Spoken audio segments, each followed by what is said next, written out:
केव्हापासून उभे बोला तुम्ही? केव्हापासून पहिली गाडी पडली तेव्हापासून उभी आहे ना.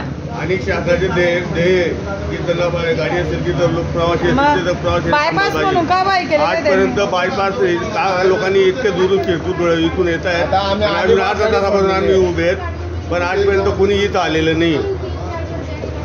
बायपास गाडी पहिली लागली तेव्हापासून आम्ही इथं उभे आहेत आणि पहिली गाडी भरली बुकिंग चालू असताना त्यांनी बुकिंग बंद केली आणि ताला लावून बाहेर गेले. लगेच रेग्युलर तिकीट सुरू ठेवलं असतं ना तुम्ही. आम्ही डायरेक्ट अलिबाग सुद्धा गाडी सोडून गेली की बायपासने जाऊ बुवा, एक कमीत कमी 15-20 मिनिटं लवकर जाते म्हणून आम्ही या हिशोबानं निघून गेलेत. ते लग्न सराईचे दिवस आहेत आणि पाहिजे तेवढे लोक आहेत ना इथं, सीट नाही असं काही नाही. तेव्हा निघू म्हणजे ऐकाय काय झालं काय यांचं बोलायचं. बहुजन हित आहे, बहुजन सुख आहे का बहुजन दुःख आहे करता लोक फक्त